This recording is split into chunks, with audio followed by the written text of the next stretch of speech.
चित्तं मन्त्रः प्रयत्नः साधकः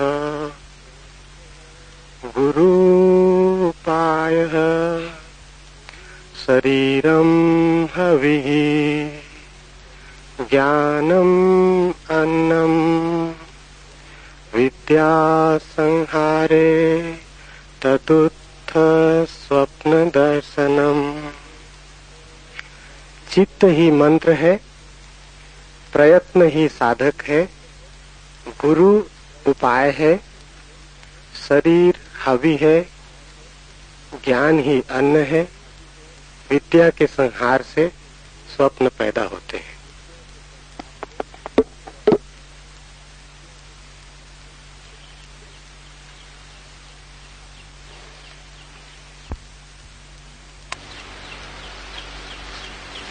चित्त ही मंत्र है।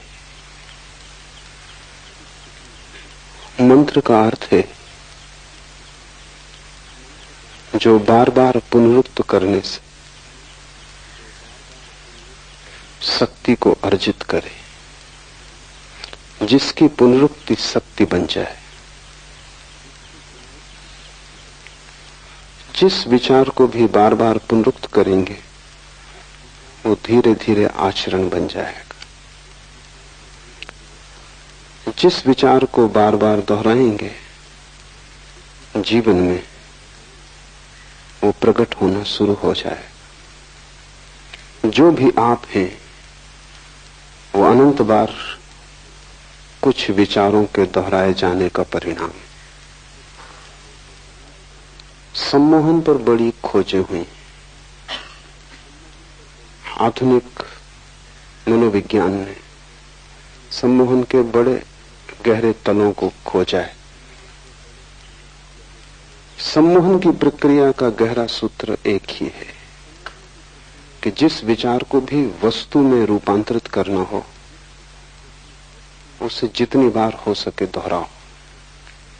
दोहराने से उसकी लीक बन जाती। लीक बनने से मन का वही मार्ग हो जाता है। जैसे नदी बह जाती है, अगर एक गड्ढा खोदकर राह बना दी जाए नहर बन जाती। वैसे ही अगर मन में एक लीक बन जाए किसी भी विचार की तो वो विचार परिणाम में आना शुरू हो जाता। फ्रांस में एक बहुत बड़ा मनोवैज्ञानिक हुआ एमाइल कुए। उसने लाखों लोगों को केवल मंत्र के द्वारा ठीक किया। लाखों मरीज सारी दुनिया से कुएं के पास पहुंचते थे और उसका इलाज बड़ा छोटा था। वो सिर्फ मरीज को कहता था तुम यही दोहराए चले जाओ कि तुम बीमार नहीं हो, स्वस्थ हो, स्वस्थ हो रहे हो। रात सोते समय दोहराओ, सुबह उठते समय दोहराओ, दिन में जब स्मृति आ जाए तब दोहराओ। बस एक विचार को दोहराते रहो कि मैं स्वस्थ हूं, मैं स्वस्थ हूं, मैं निरंतर स्वस्थ हो रहा हूं। चमत्कार मालूम होता है कि कठिन से कठिन रोग के मरीज सिर्फ इस पुनरुक्ति से ठीक हुए। कुएं के पास सारी दुनिया से लोग पहुंचने लगे। लेकिन बात तो बहुत छोटी है। साधारणता भी जब आप ठीक होते हैं बीमारी से तो मनोवैज्ञानिक कहते हैं उसमें दवा का काम तो 10% होता है, 90% तो पुनरुक्ति का काम होता है। दवा को दिन में 4 बार लेते हैं, 8 बार लेते हैं। जब भी दवा को लेते हैं तभी मन में ये भाव आता है अब मैं ठीक हो जाऊंगा, ठीक दवा मिल गई। होम्योपैथी की गोलियों में कुछ भी नहीं है, लेकिन उससे उतने ही लोग ठीक होते हैं जितने एलोपैथी से। अच्छा डॉक्टर अगर पानी भी दे दे तो आप ठीक हो जाएंगे, क्योंकि सवाल दवा का नहीं, अच्छे डॉक्टर पर भरोसा होता है। भरोसा पुनरुक्ति बन जाता है। आप जानते हैं कि अच्छे डॉक्टर ने इलाज किया है, इसलिए जो डॉक्टर आपसे कम फीस लेता है शायद वो आपको ठीक ना कर पाए। जो डॉक्टर आपसे ज्यादा फीस लेता है वही आपको ठीक कर पाएगा, क्योंकि जब आप ज्यादा जेब आपकी खाली होती है तो भरोसा बढ़ता है, लगता है कि बड़ा डॉक्टर है। और आप जैसे बड़े मरीज को बड़ा डॉक्टर चाहिए। पुनरुक्ति मनोवैज्ञानिक एक प्रयोग किए हैं जिससे वो प्लेसबो कहते हैं, झूठी दवा। और बड़ी हैरानी मालूम हुई, एक ही बीमारी के मरीज हैं 25 को वास्तविक दवा दी गई और 25 को सिर्फ पानी दिया गया। लेकिन पता किसी को भी नहीं है कि किसको पानी दिया गया, किसको दवा दी गई। मरीजों को पता नहीं, वो सभी दवा मान के चल रहे हैं। हैरानी हुई कि जितने दवा से ठीक हुए उतने ही पानी से भी ठीक हुए, प्रतिशत बराबर वही रहा।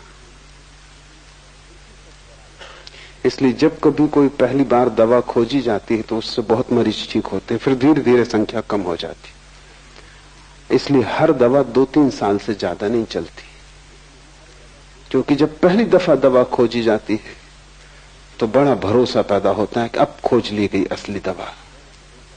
सारी दुनिया में मरीज उससे प्रभावित होते, फिर धीरे धीरे भरोसा कम होने लगता है, क्योंकि कभी कोई मरीज उससे ठीक भी नहीं होता।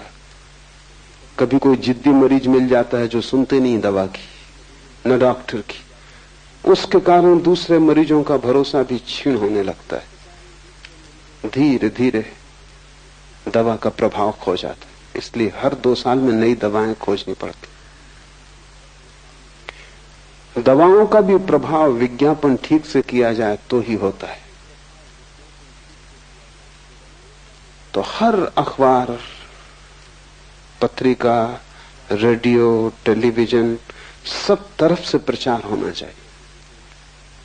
प्रचार ज्यादा कारगर है जितनी दवा के तत्व, उससे ज्यादा, क्योंकि वही प्रचार आपको सम्मोहित करेगा। वो प्रचार मंत्र बन जाता है। अखबार खोला और एस्प्रो, रेडियो खोला और एस्प्रो, टेलीविजन पे गए और एस्प्रो, बाजार में निकले और बोर्ड एस्प्रो, जो कुछ भी करें एस्प्रो पीछा करती। वो सिरदर्द से भी बड़ा सिरदर्द बन जाती, फिर वो सिरदर्द को हरा देती। पुनरुक्ति शक्ति पैदा करती है। मंत्र का अर्थ है किसी चीज को बार बार दोहराना। ये सूत्र कह रहा है चित्त ही मंत्र है, चित्तम मंत्रा। ये कहता है और किसी मंत्र की जरूरत नहीं। अगर तुम चित्त को समझ लो तो चित्त की प्रक्रिया ही पुनरुक्ति है। तुम्हारा मन कर क्या रहा है जन्मों जन्मों से? सिर्फ दोहरा रहा है। सुबह से सांझ तक तुम करते क्या हो? रोज वही दोहराते हो जो तुमने कल किया था, जो परसों किया था, वही तुम आज कर रहे हो, वही तुम कल भी करोगे अगर न बदले। और तुम जितना वही करते जाओगे उतनी ही पुनरुक्ति प्रगाढ़ होती जाएगी और तुम झंझट में इस तरह फंस जाओगे कि बाहर आना मुश्किल हो जाएगा। लोग मेरे पास आते हैं, वो कहते हैं सिगरेट नहीं छूटती। सिगरेट मंत्र बन गई है, उन्होंने इतनी बार दोहराया है। दिन में 2 पैकेट पी रहे हैं, उसका मतलब हुआ कि 24 बार दोहरा रहे हैं कि 20 बार दोहरा रहे हैं। बार बार दोहराया है और सालों से दोहरा रहे हैं। आज अचानक छोड़ देना चाहते हैं, लेकिन जो चीज मंत्र बन गई उसको अचानक नहीं छोड़ा जा सकता। तुम छोड़ दोगे इससे क्या फर्क पड़ता है? पूरा मन मांग करेगा, पूरा शरीर उसको दोहराएगा, वो कहेगा चाहिए। उसी को तुम तलफ कहते हो। तलफ का मतलब हुआ कि जिस चीज को तुमने मंत्र बना लिया उसे अचानक छोड़ना चाहते हो, ये नहीं हो सकता। तलफ का मतलब है जो चीज मंत्र बन गई है उसको विपरीत मंत्र से तोड़ना होगा।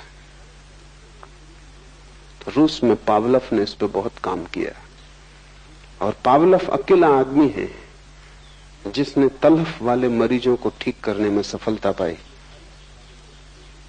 अगर आप सिगरेट पीने के रोगी हो गए, छोड़ना चाहते हो, नहीं छूटती, तो पावलव मंत्र का प्रयोग करता था। उसके मंत्र जरा तेज थे। आपको सिगरेट देगा और जैसे आप सिगरेट हाथ में लेंगे आपको बिजली का शॉक लगेगा, झंझना जाएगी पूरी तबीयत, सिगरेट हाथ से छूट जाएगी। ऐसा 7 दिन आपको पावलव भर्ती रखेगा अपने अस्पताल में, और जब भी आप सिगरेट पिएंगे तभी बिजली का शॉक लगेगा। 7 दिन में मंत्र सिगरेट से ज्यादा गहरा हो जाए। सिगरेट का नाम ही सुन के आपको कपकपी आने लगे। पीने का रस तो दूर, एक वैराग्य का उदय हो जाएगा। पावलव ने हजारों मरीज विपरीत मंत्र से ठीक किए। और पावलव कहता है कि जो लोग भी आदतों से ग्रस्त हो गए हैं, जब तक उनको विपरीत आदतें न दी जाएं जो पहली आदत से ज्यादा मजबूत हों, तब तक कोई छुटकारा नहीं। तुम्हारा जीवन जैसा भी है, तुम्हारे मन का ही परिणाम है। और तुम दोहराए चले जाते हो। तुम क्रोध से बाहर भी होना चाहते हो, लेकिन तुम रोज क्रोध को दोहराए चले जाते हो। जितना दोहराते हो उतना मजबूत हो रहा है। कितनी बार तुम कस्में खाते हो कि अब नहीं करूंगा, और कस्में टूट जाती हैं, और क्रोध फिर करते हो, उपद्रव और भी बढ़ गया। इससे तो बेहतर था कसम तुमने न खाई होती, क्योंकि अब ये दोहरा मंत्र हो गया। अब तुम जानते हो कि क्रोध कसम से ज्यादा बड़ा है और ज्यादा ताकतवर है। कस्मों का कोई मूल्य नहीं है। तुम कितना ही व्रत लो, तुम्हारे व्रत दो कौड़ी के हैं, क्रोध ज्यादा सबल है। ये भी सम्मोहन बैठ गया। अब तुम जब कसम भी लोगे, व्रत भी लोगे, तब भी तुम जानते हो भीतर कि ये सधने वाली नहीं है। तुम भीतर दोहरा रहे हो उस समय भी कि ये होगा नहीं, मैं ले तो रहा हूं लेकिन ये होगा नहीं। भूल के भी व्रत मत लेना अगर उसे पूरा ना कर सको। उससे तो बेहतर है कि तुम अपनी एक ही आदत से भरे रहना। व्रत लेके और तोड़ना बहुत महंगा धंधा है, क्योंकि तोड़ने की भी आदत बन रही है। फिर तुम जीवन में कभी भी व्रत न ले पाओगे। तथाकथित धार्मिक गुरुओं ने तुम्हें बहुत अधार्मिक बनाया है, क्योंकि वो सस्ते में व्रत दे देते।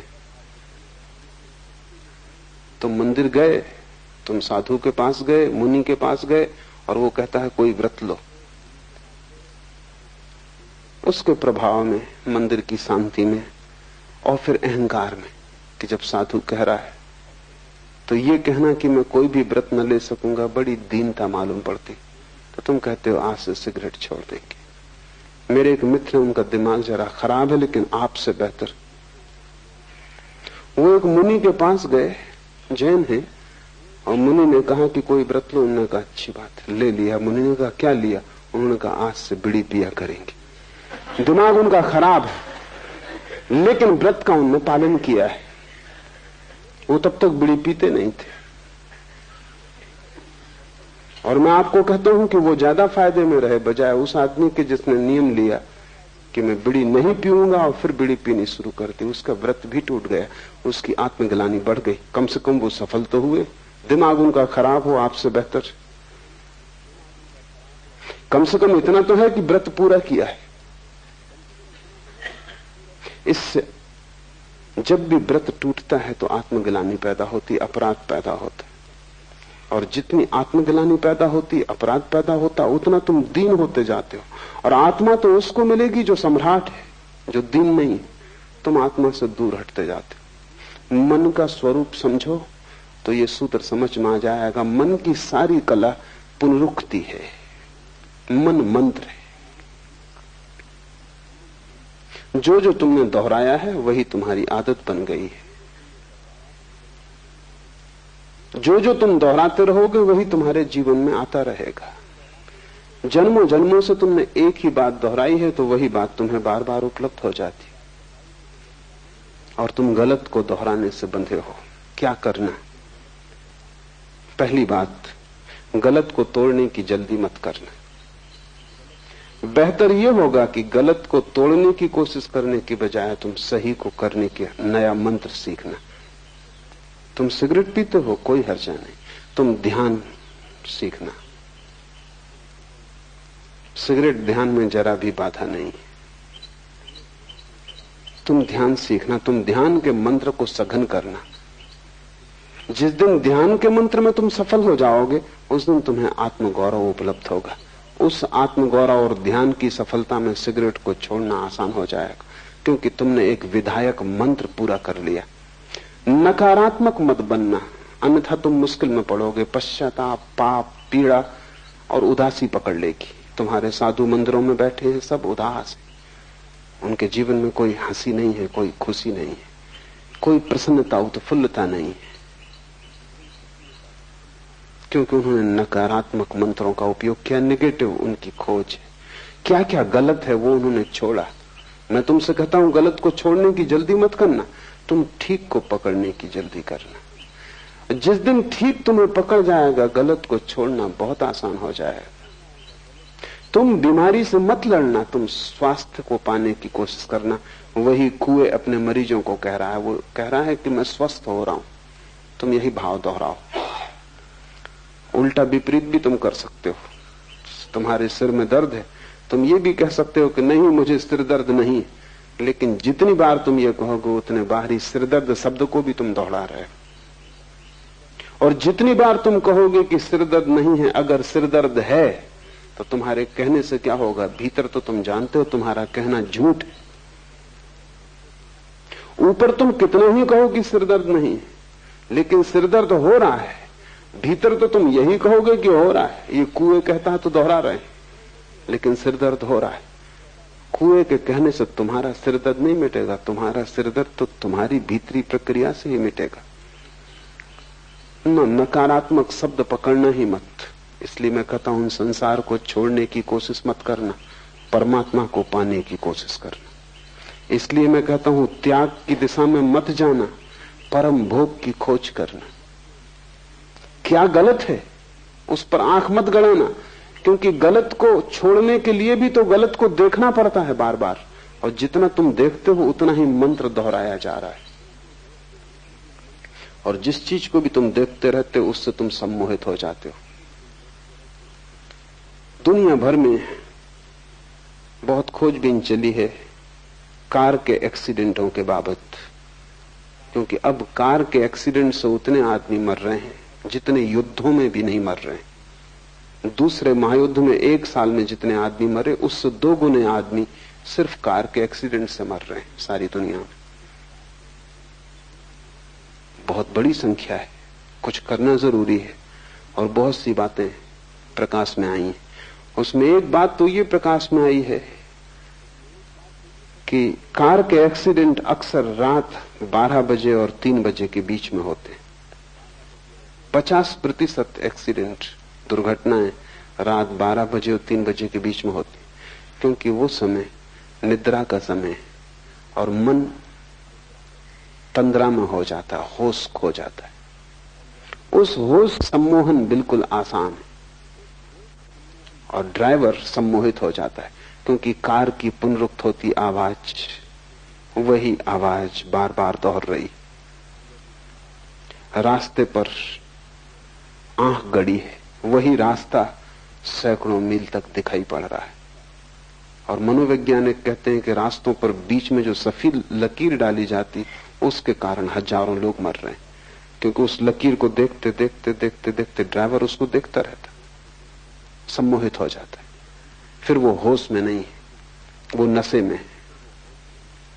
12 और 3 के बीच वैसे ही नींद का वक्त कार की एक ही सी गूंजती आवाज ऊब पैदा करती है, निद्रा लाती, मंत्र बन जाती। फिर एक ही रास्ता, और रात में बेरौनक, क्योंकि न आसपास के वृक्ष दिखाई पड़ते हैं, न पहाड़ दिखाई पड़ते हैं, सिर्फ रास्ता दिखाई पड़ता है। और फिर बीच में पड़ी सीधी लकीर। छोटा सा प्रयोग करके देखना, एक मुर्गी को टेबल पर रखना, एक सीधी लकीर खींच देना, मुर्गी की गर्दन झुका के लकीर पे लगा देना ताकि लकीर उसको दिखाई पड़ने लगे। फिर तुम छोड़ देना, मुर्गी वहीं रुकी रहेगी, फिर वो हटेगी नहीं। वो सम्मोहित हो गई, वो घंटों वैसी ही बैठी रहेगी। वो लकीर से पकड़ गई,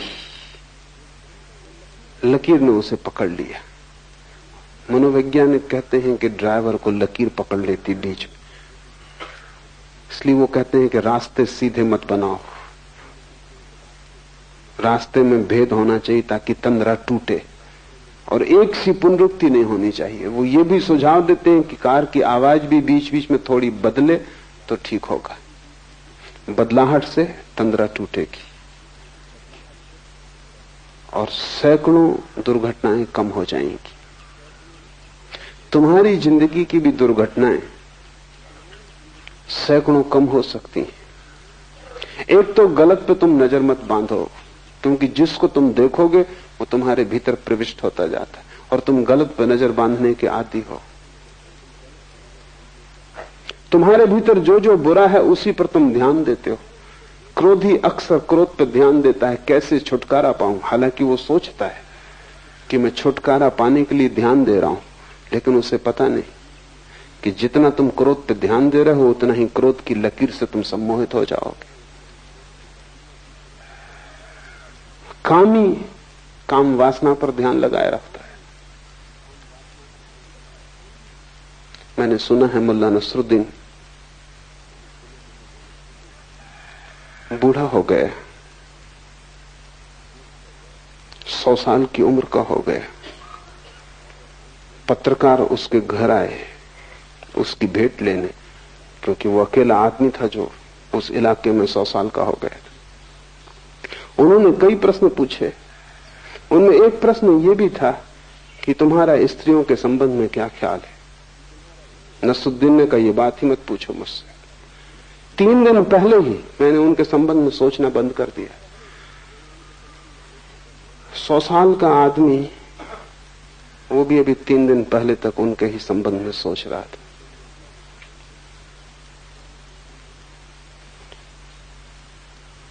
स्त्री पकड़े रहेगी क्योंकि तुम उससे छूटना चाहते हो।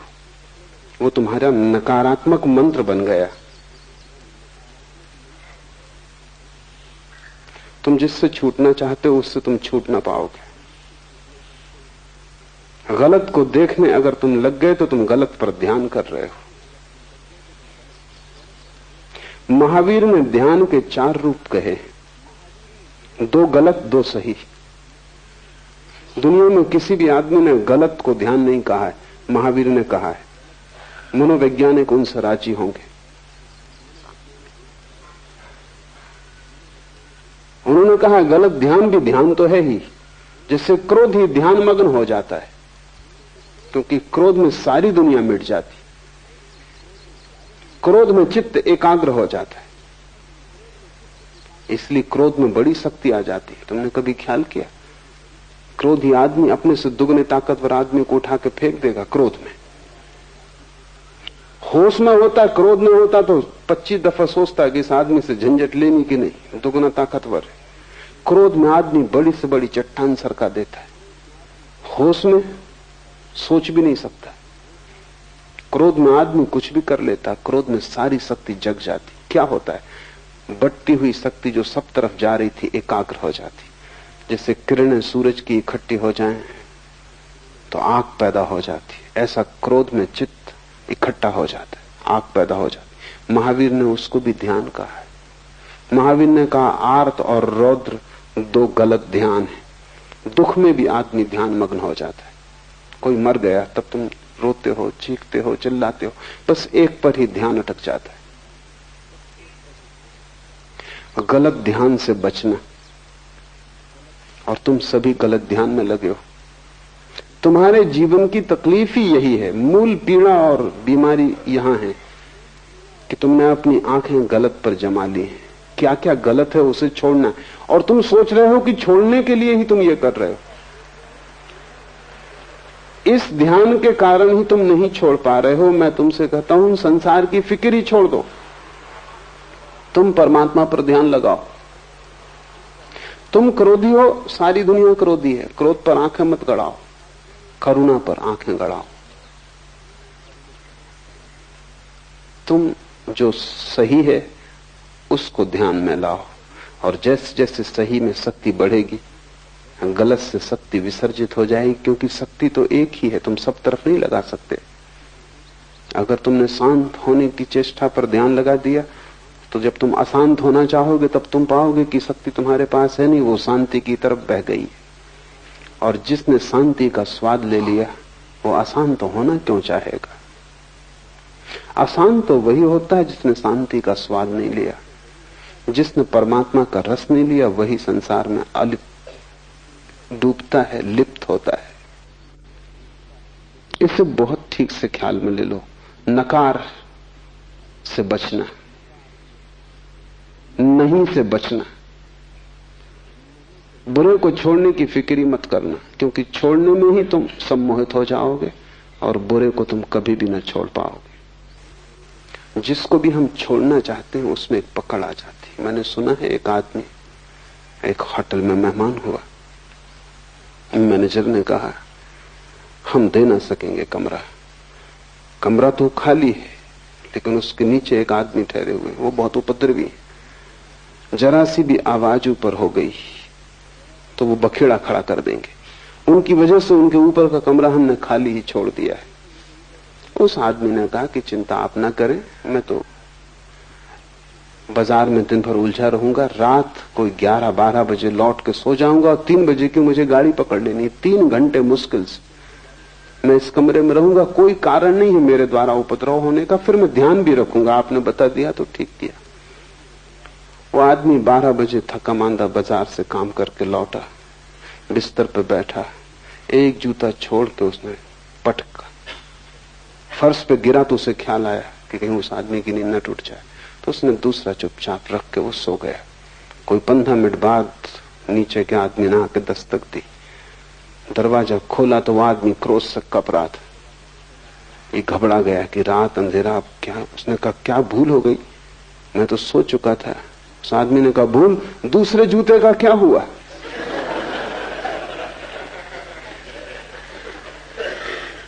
पहला गिरा, मैंने कहा आ गए, फिर दूसरे का क्या हुआ? मैं सो ही नहीं पा रहा हूं, वो दूसरा जूता सिर पर लटका हुआ है, तो पूछ लूं, पता चल जाए, निश्चिंतता हो। सबने दूसरा जूता लटका लिया, वो नकार का है, वो तुम ये छोड़ना है, ये छोड़ना है, ये बुरा है, और इतनी बुराइयां हैं कि जीवन छोटा मालूम पड़ता है, तुम छोड़ ना पाओगे। रत जगह जगह बुराई है, कोने कोने में बुराई है, सारा जीवन बुराई से भरा है, और तुम्हारे साधु संत तुम्हें सिर्फ अपराध से भरते हैं, क्योंकि वे तुमसे कहते हैं ये गलत, ये गलत, ये गलत। उनसे सही की तो तुम खबर ही ना पाओगे, क्योंकि वे कहते हैं जब तक गलत न छूटेगा तब तक सही तुम्हें मिलेगा भी कैसे, और उनकी बात तर्कयुक्त मालूम पड़ती।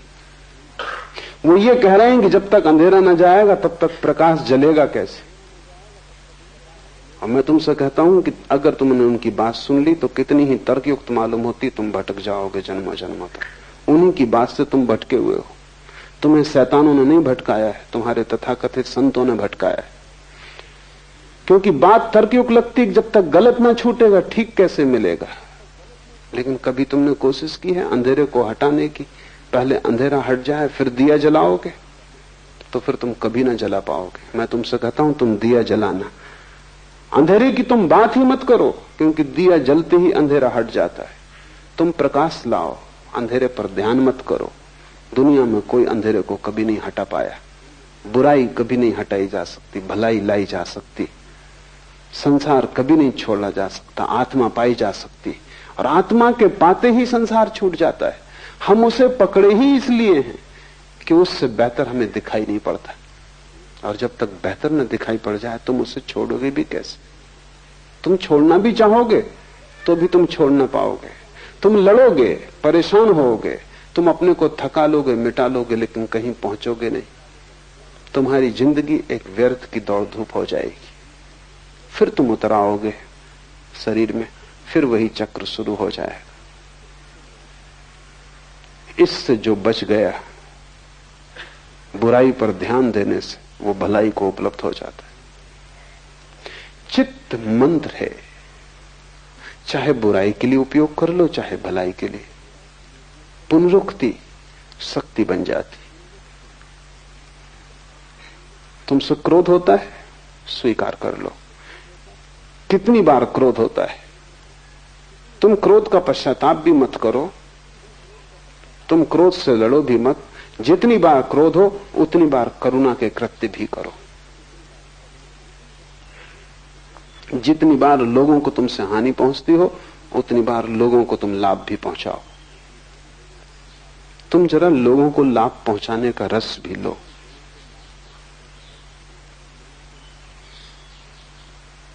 बुराई के लिए अपने को दंड मत दो, भलाई का पुरस्कार भोगो। बुराई के लिए अपने को कष्ट मत दो, थोड़ा भला करो, उसका स्वाद लो। अगर तुमसे किसी के प्रति गाली निकल गई है तो जाके किसी की प्रशंसा करो, किसी के गुण को भी गाओ। गाली का रस तुमने काफी लिया है, अब किसी के गुण ग्राहकता का रस भी लो। कांटों से मत उलझो, वो हैं, ध्यान फूलों पर दो। एक दफा कांटों से तुम उलझ गए तो फूलों तक तुम पहुंच ही ना पाओगे, कांटे बहुत हैं। और जब तक तुम पहुंचोगे तुम इतने लहूलुहान हो जाओगे कि फूल भी तुम्हें सुख न दे सकेंगे, और फूलों का भी जो स्पर्श है वो तुम्हें पुलकित ना करेगा। तुम घावों से भर गए होगे, फूल भी कष्ट देंगे, क्योंकि घाव अगर पहले से ही लगा हो तो फूल भी पीड़ा देगा। कांटों पर ध्यान मत दो, ध्यान फूल पर दो।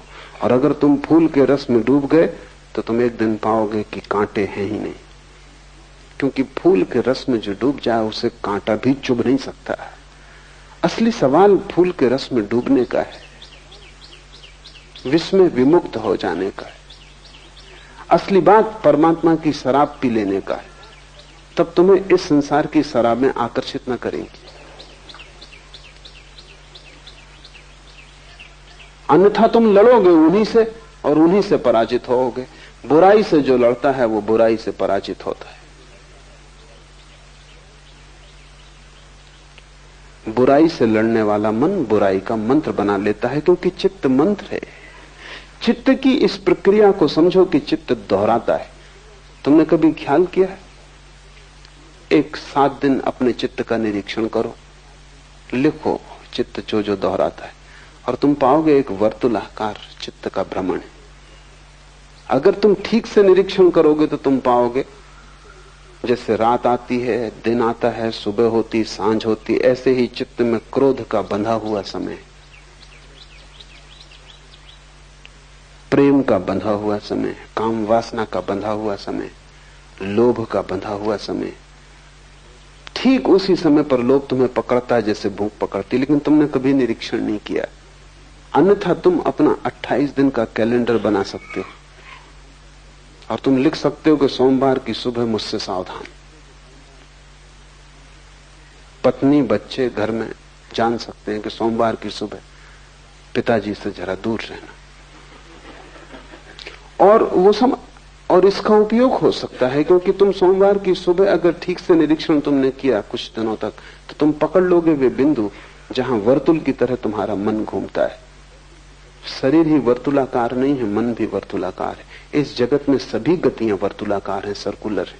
चांद तारे गोल घूमते हैं, जमीन गोल घूमती है, सब चीजें गोल घूमती हैं, मौसम गोल घूमते हैं।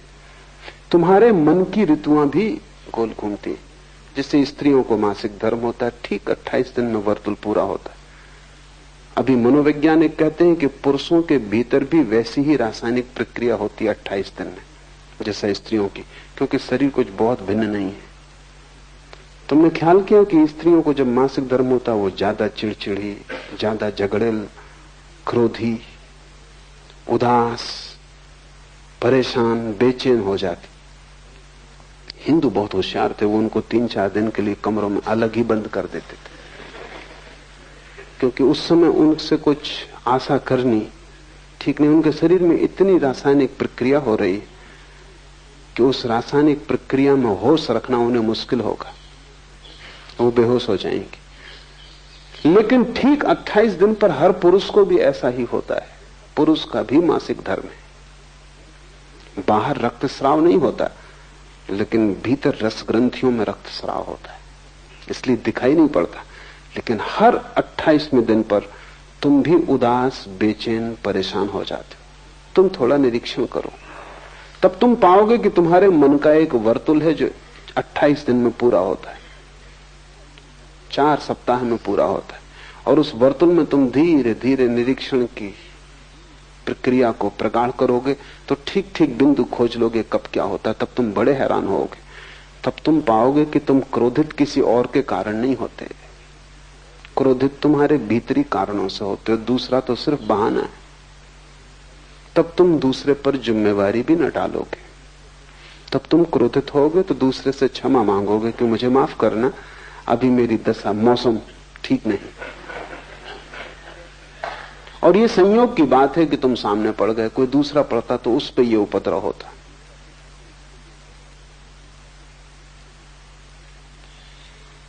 आत्मनिरीक्षण से तुम इस बात को सहज ही समझ लोगे कि मन एक वर्तुल में घूम रहा है, वो एक मंत्र है। और अगर तुम इसे न समझे तो तुम उस वर्तुल में भटकते ही रहोगे। इसलिए हिंदुओं ने संसार को चक्र कहा है, तो वो घूमता है और तुम वही वही कर रहे हो बार बार। और तुम ये भी मत सोचना कि तुम कुछ नया कर रहे हो, सभी लोग वही कर रहे हैं। जब पहली दफा तुम प्रेम में पड़ते हो तो तुम सोचते हो संसार में शायद ऐसा अनूठा घटना कभी घटी नहीं, रोज घट रही है, वही सारे लोग करते रहे, वही पशु पक्षी कर रहे हैं, पौधे कर रहे हैं, आदमी कर रहा है। कुछ प्रेम तुम्हें घट गया है ऐसा नहीं, सभी को वैसा ही घटा है। क्रोध भी सभी को वैसा ही घटा है। इस वर्तुल के बाहर सिर्फ एक चीज है, वो ध्यान है, जो अपने आप नहीं घटती। बाकी सब अपने आप घटेगा, तुम्हें कुछ करने की जरूरत नहीं। तुम चक्के पे बैठे भर रहो, चक्का अपने आप घूम रहा है, तुम उसमें बंधे हुए घूमते रहोगे। सिर्फ एक घटना है जो इस वर्तुल के बाहर है कि तुम छलांग लगा के चक्र के बाहर निकल जाओ, वो ध्यान है। वो अपने आप नहीं घटता है, वो कभी किसी बुद्ध को घटता है। पश्चिम के बहुत बड़े ऐतिहासिक एर्नाल्ड टायनबी ने हिसाब लगाया है कि अब तक केवल 6 आदमी इस चक्र के बाहर हुए पूरे मनुष्य जाति के इतिहास में। 6 न हुए हों, 60 हुए हों, संख्या कुछ बहुत बड़ी नहीं। वो एक अनहोनी घटना है। न तो प्रेम, न क्रोध, न लोभ, ये सामान्य घटनाएं हैं, सभी को घट रही हैं, जानवरों को घट रही हैं। इससे तुम आदमी नहीं हो। तुम्हारे जीवन में आदमी होने का सूत्र तो उसी दिन घटेगा जिस दिन तुम इस चित्त के मंत्र के बाहर हो जाओ, चित्त के वर्तुलाकार भ्रमण के बाहर हो जाओ। ये चित्त का चक्र टूट जाए और तुम इसके बाहर हो जाओ। वो ध्यान है। ध्यान वर्तुलाकार नहीं, ध्यान एक स्थिति है, मन एक गति है। ध्यान ठहराव का नाम है, मन भटकाव का नाम। और भटकाव भी कुछ नई जगहों पर नहीं, वही जगह फिर वही जगह फिर कोल्हू के बैल की तरह तुम घूम रहे हो। सचेत होकर देखोगे तो समझ में आ जाएगा ये कोई सिद्धांत नहीं है, ये तथ्य है। ये कोई दर्शन शास्त्र का सिद्धांत नहीं है। तुम्हारे मन का वर्तुलाकार भ्रमण, तुम्हारे मन का मंत्र की भांति होना, ये तुम्हारे जीवन का तथ्य है। जिन्होंने जीवन को समझने की कोशिश की है उन्होंने इसका आविष्कार किया है। ये कोई विचार से निर्णित सिद्धांत नहीं है, अनुभव से पाया गया तथ्य है। तुम भी इसे अनुभव से पा सकते हो। मैं कहता हूं इसलिए मानने की जरूरत नहीं, शिव कहें इसलिए मानने की कोई जरूरत नहीं। तुम्हारे पास आंखें हैं, आंख बंद करके मन को जरा कुछ दिनों तक देखते रहो, तब तुम हैरान हो जाओगे। तब तुम पाओगे कि तुम इस चाक से बंधे हो और सारी प्रकृति इसी चाक से बंधी है। तुम्हारी मनुष्यता की घोषणा इसमें नहीं, तुम्हारी गरिमा इसमें नहीं, तुम्हारी गरिमा इसके बाहर उतर जाने में। उसी क्षण तुम बुद्धत्व को उपलब्ध हो जाते हो या शिवत्व को उपलब्ध हो जाते हो। चित्त मंत्र है, पुनरुक्ति चित्त का स्वभाव है, रिपीटिशन। इसलिए चित्त के जगत में कभी कोई नई चीज नहीं घटती। चित्त के जगत में कभी भी कोई मौलिक तत्व नहीं घटता। वहां सब बासा और पुराना है, सब उच्छिष्ट। तुम उसी की उगाली करते हो। भैंस को देखा है, उगाली करते, भोजन कर लेती, फिर उसको निकाल के मुंह में उगाली करती रहती। चित्त उगाली कर रहा है। तुम जो भी ले लेते हो भोजन की तरह चित्त में, फिर चित्त उसकी उगाली करता रहता है। पढ़ो एक किताब, फिर चित्त में वो चलने लगेगी। मुझे सुन के जाओगे, फिर 24 घंटे वो चित्त में चलने लगेगा। एक चक्र शुरू हो गया। चित्त फिर उसे चबाएगा, पचाएगा, पुनरुक्त करेगा। लेकिन चित्त में नया कभी नहीं घटता। ओरिजिनल मौलिक चित्त में कभी नहीं घटता। और आत्मा मौलिक तत्व है, परमात्मा परम मौलिकता है, वो नवीनता है, उससे ज्यादा ताजा और कुछ भी नहीं। चित्त से वो उपलब्ध न होगा, चित्त के मंत्र को तोड़ना पड़ेगा। इस सूत्र ठीक से समझना, चित्त ही मंत्र है और प्रयत्न साधक है। दूसरा सूत्र, प्रयत्न का अर्थ है इस चित्त के चक्र के बाहर निकलने की चेष्टा। जो निकल गया वो सिद्ध है, जो निकलने की चेष्टा कर रहा है वो साधक है। और महत प्रयत्न करना होगा तभी तुम निकल पाओगे। उतना ही प्रयत्न करना होगा जितना चित्त को बांधने में तुमने किया है। लेकिन बड़ी कठिनाई यह है कि उसी चित्त से तुम देखते हो, इसलिए तुम जो देखते हो चित्त उसे अपने ही रंग में रंग देता है। ये बड़ी कठिनाई। मैं तुमसे बोल रहा हूं, तुम सुन रहे हो लेकिन तुम नहीं सुन रहे, तुम्हारा चित्त बीच में खड़ा है। मैं जो भी कहूंगा चित्त अपना रंग उस पर फेंकेगा और उसको अपने अनुकूल बदल लेगा, उसका अर्थ बदल जाएगा।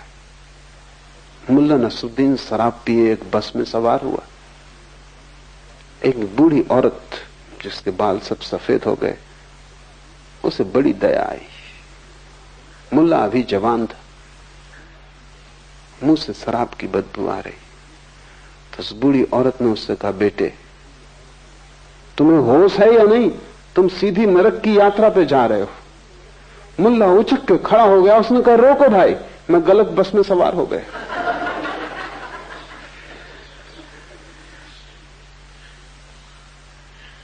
वो जो चित्त है अगर शराब में डूबा है तो वो हर चीज को अपने रंग में रंग लेगा।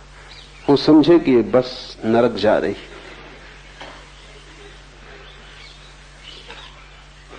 तुम्हारा चित्त 24 घंटे यही कर रहा है। इसलिए बड़ी से बड़ी जटिल बात है वो ये है कि चित्त को अलग करके सुनने की चेष्टा।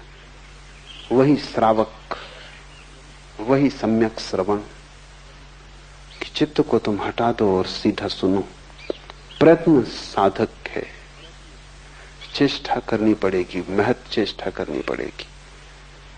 आलस्य में पड़े रहने से तुम बाहर न हो पाओगे इस वर्तुल के। कैसे कोई पड़ा पड़ा वर्तुल के बाहर हो पाएगा? पड़ा पड़ा तो वर्तुल घूमता ही रहेगा, चक्र घूमता ही रहेगा। और डर के कारण कि कहीं तुम गिर न जाओ, तुम उसे जोर से पकड़े रहोगे। अगर तुमने कभी जंगल में बहेलियों को देखा है, तोतों को पकड़ते, तो बहेलिये बड़ी सीधी तरकीब का उपयोग करते। वही तरकीब तुम्हारा चित्त तुम्हारे लिए कर रहा है। वो रस्सी बांध देते, तो उस पे आके बैठते हैं, वजन के कारण उल्टे होकर लटक जाते। रस्सी पे बैठा नहीं जा सकता है। तोता रस्सी पे आके बैठता है, वजन के कारण उल्टा हो जाता है, उल्टा लटक के घबरा जाता है। घबरा के रस्सी को जोर से पकड़ लेता है कि कहीं गिर ना जाऊं। अब मुश्किल में पड़ा। अगर छोड़े रस्सी को तो डर लगता है कि गिर पड़ूंगा। कुछ पकड़ने की जरूरत नहीं, वो अपने आप पकड़े गए। वो बहेली आके उनको पकड़ के ले जाएगा। ये तोता भूल ही गया कि मेरे पास पंख हैं, गिरने का कोई कारण नहीं, कोई भय नहीं। लेकिन एक दफा रस्सी में उल्टे लटक के तुमको भी यही भय हो जाता है कि चके से अगर उतरे क्या होगा, खो जाएंगे, भटक जाएंगे। हेमिंगवे के एक पात्र ने एक उपन्यास में कहा है कि दुख मुझे स्वीकार है खालीपन की बजाय। I will choose suffering than nothingness. ना कुछ मैं ना चुनूंगा, इससे तो दुख चुन लेना बेहतर है। खाली होना तुम पसंद ना करोगे, नरक भी ठीक है, कम से कम भरे तो हो। वो तोता लटका है, डर रहा है कि कहीं सब न खो जाए। शक उसे भी हो रहा है कि फंस गए, लेकिन फंसा होना ठीक है, कम से कम गिरने से। इस चाक को तुम ही पकड़े हुए हो, चाक तुम्हें नहीं पकड़े हुए, मन तुम्हें नहीं पकड़े हुए। अगर मन तुम्हें पकड़े होता तो फिर बुद्ध और महावीर पैदा नहीं हो सकते, क्योंकि वो उनको भी पकड़े रहता। वो भागते क्या होता, मन उनको पकड़े रहता, मन उनका पीछा करता। नहीं, मन तुम्हें नहीं पकड़े है, मन को डर के कारण तुमने ही पकड़ा हुआ है। तुम इतने जोर से पकड़े हो और फिर भी तुम जाते हो संतों साधुओं के पास पूछने के मन से छुटकारा कैसे हो। मन से छुटकारे के लिए किसी से पूछने की कोई जरूरत नहीं। इतना ही समझ लेना जरूरी है कि तुमने पकड़ा है। तुम्हारे अतिरिक्त तुम्हारे जीवन के लिए और कोई जिम्मेवार नहीं है। पर पकड़ना अब सुविधापूर्ण हो गया है, क्योंकि तुम सदा से पकड़े हो, उसकी आदत हो गई, उसमें कुछ श्रम नहीं लगता। छोड़ने में श्रम लगेगा। अगर तुमने मुट्ठी जन्मों जन्मों से बांध रखी है तो खोलना मुश्किल होगा। जड़ हो गई हैं अंगुलियां, हाथ बंध गया है। बस इतनी ही बात है। थोड़े से प्रयत्न की जरूरत है कि मांसपेशियां फिर सजग हो जाएं, खून फिर हाथ उंगलियों में दौड़ने लगे और तुम खोलने में समर्थ हो जाओ। जिसे बांधा है वो खुल सकता है, इतना तो पक्का है, नहीं तो बांधते कैसे। मुट्ठी बंधती है क्योंकि खुल सकती है। कभी खुली ही रही होगी तभी बंधी है, फिर कभी खुल सकती है। लेकिन अगर बहुत दिन तक बांध के रखी तो खुलना मुश्किल हो जाता है। बस इतनी ही अड़चन है। प्रयत्न की इसलिए जरूरत है। प्रयत्न का अर्थ है चित्त को छोड़ने के लिए श्रम करना होगा, और चित्त बार बार तुम्हें समझाएगा कि क्या कर रहे हो, क्या पागलपन कर रहे हो, क्योंकि तुमने छोड़ा कि चित्त मरा। प्रयत्न साधक है। तुम जब तक साधक न होगे तब तक तुम प्रयत्न ना करो। प्रयत्न तुम थोड़ा बहुत करते भी हो, लेकिन वो हमेशा आधा आधा है, और आधे मन से किए गए प्रयत्न का कोई अर्थ नहीं। वो ऐसा है जैसे एक हाथ से चाक को पकड़े हैं और दूसरे से छोड़ा, फिर इससे पकड़ा और दूसरे से छोड़ा, उससे कुछ हल ना होगा। नहीं, आधे आधे से कोई प्रयोजन नहीं। एक व्यापारी अपनी पत्नी को सांझ कहा कि एक बड़ा ग्राहक आ रहा है, लाखों रुपए का सौदा होना है, तो मैं जाता हूं। ताजमहल में भोजन पर निमंत्रण दिया है।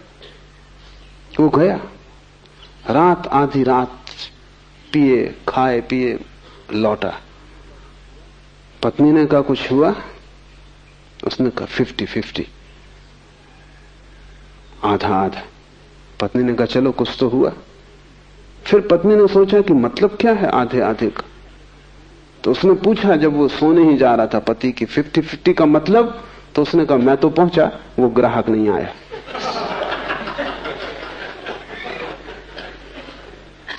तुम जब भी आधे आधे हो बस ऐसा ही है, कुछ होगा नहीं, वो 50-50 है नहीं। और सब जगह तुम आधे आधे हो, पूरे तुम कहीं भी नहीं हो। जहां तुम पूरे हो जाते हो वहीं जीवन में क्रांति घटनी शुरू हो जाती। तब तुम उबलते हो, तब तुम 100 डिग्री पर वाष्पीभूत होते हो, तब पानी भाप बनता है। तब तुम नीचे की तरफ नहीं बहते जैसा पानी बहता है, तब तुम भाप की तरह ऊपर उठते हो। तब तुम्हारी दिशा अधोगामी नहीं रह जाती, ऊर्ध्वगामी हो जाती। प्रयत्न साधक है, तुम्हें आलस से छोड़ना पड़े। मेरे पास लोग आते हैं, वो कहते हैं कि सुबह का ध्यान जरा मुश्किल, 6 बजे आने में कठिनाई होती। तुम समझ ही नहीं रहे कि तुम क्या कह रहे हो। अगर तुम्हें 6 बजे उठने में कठिनाई हो रही है तो तुम्हें मन के बाहर जागने में तो भयंकर कष्ट होगा। अगर 6 बजे उठने में तुम्हें इतनी मुश्किल मालूम पड़ रही है तो जीवन के चाक से छलांग तुम कैसे लगाओगे। ये छोटी सी आदत कि तुम 6 बजे नहीं उठते रहे हो, बस 2-4 दिन आलस्य पकड़ेगा, पर आलस्य को तुम जीतने देते हो और आलस्य की कीमत पर ध्यान को खोने को तुम तैयार हो, तो ध्यान का तुम्हारे मन में कोई मूल्य ही नहीं है।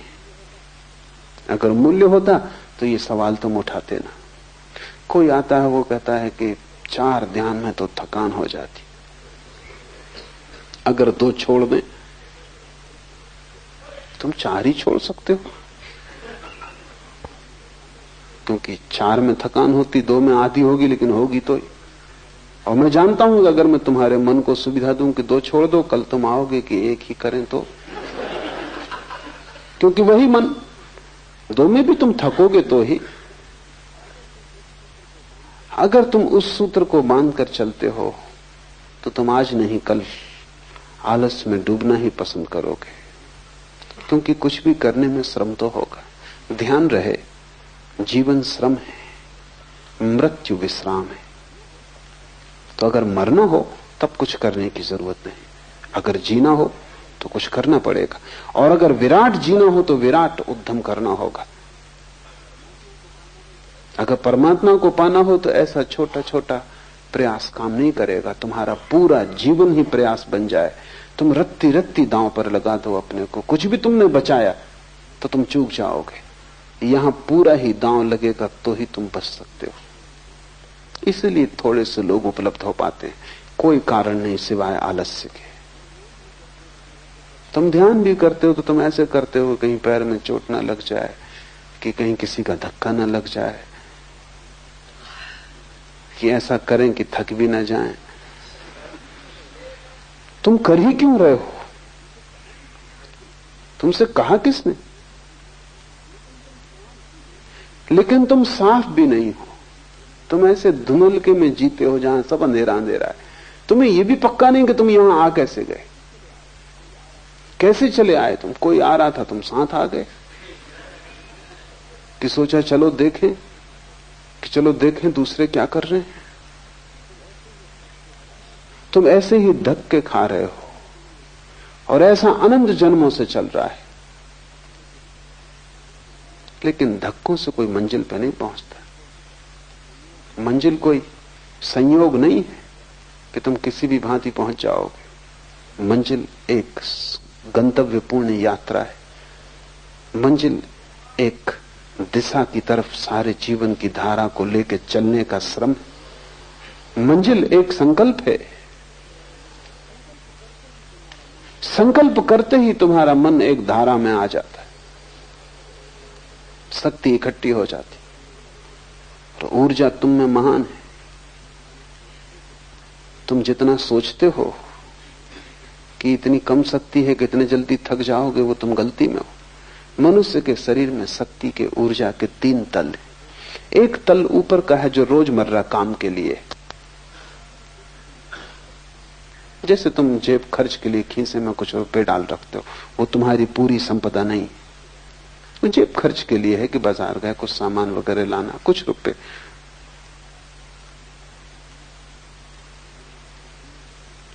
मुल्ला नसरुद्दीन एक दफा गांव से गुजर रहा था, बाहर अंधेरा था, 4 आदमियों ने पकड़ कर उस पर हमला कर दिया।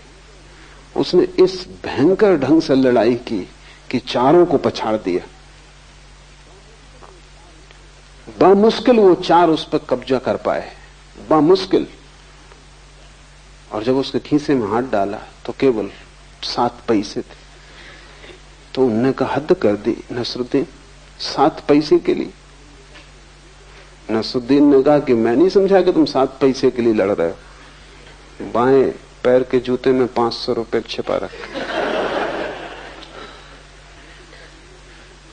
लेकिन तब उनने भी हिम्मत न की उसका बायां जूता खोलने की, क्योंकि जो 7 पैसे के लिए ऐसा भयंकर श्रम किया, उन्होंने कहा नमस्कार, फिर कभी।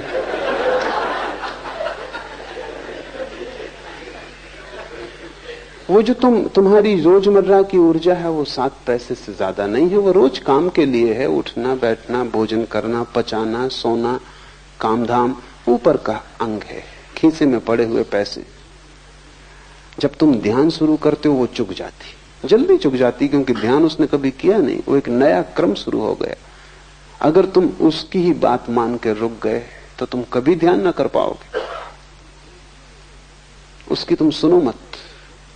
अगर तुम किए ही गए, जल्दी ही तुम पाओगे कि दूसरे तल की ऊर्जा संलग्न हो गई। कई दफे तुम्हें अनुभव भी होता है, तुम बैठे हो रात सोने जा रहे थे, ऐसी नींद आ रही थी कि पलक खुलते नहीं खुलते थे कि तत्क्षण घर में आग लग गई। फिर तुम सो पाते हो, फिर तुम कहते हो मुझे नींद आ रही ना, नींद तिरोहित हो जाती। कहां से ये ऊर्जा आई? अभी तुम झपकी खा रहे थे और तुमसे कोई कहता गीता पढ़ो तो तुम कहते हो भाई मुश्किल, लेकिन घर में आग लग गई। गीता छोड़ सकते थे लेकिन घर में आग लग गई। अब तुम दौड़ रहे हो, भाग रहे हो, बुझा रहे हो, और आग भी बुझ जाएगी तो भी अब इस रात तुम सोने वाले नहीं। अब तुम जागे ही रहोगे, कितनी कोशिश करो सोने की, नींद ना आएगी। क्या हुआ? दूसरा तल जो रोजमर्रा शक्ति का नहीं है, संरक्षित तल टूट गया। उसके टूट जाने के कारण तुम इतनी ऊर्जा से भर गए हो कि सब नींद खो गई।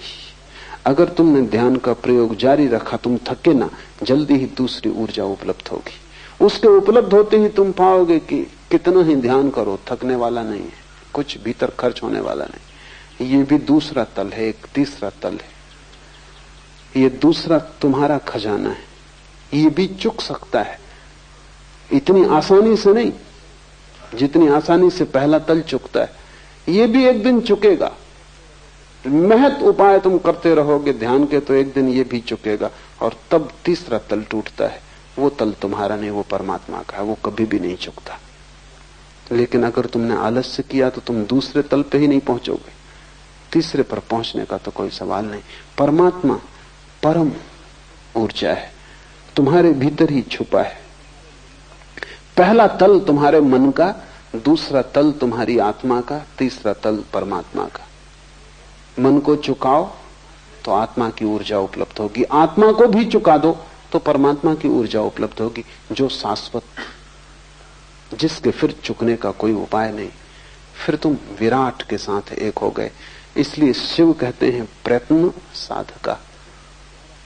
प्रयत्न सतत गहरा और गहरा प्रयत्न साधक है। उस समय तक प्रयत्न करते जाना है जब तक कि तीसरा तल न टूट जाए, तुम उस परम ऊर्जा को न उपलब्ध हो जाओ। फिर तुम सिद्ध हो, फिर विश्राम किया जा सकता है। उसके पूर्व विश्राम आत्मघात है। तीसरा सूत्र है गुरु उपाय।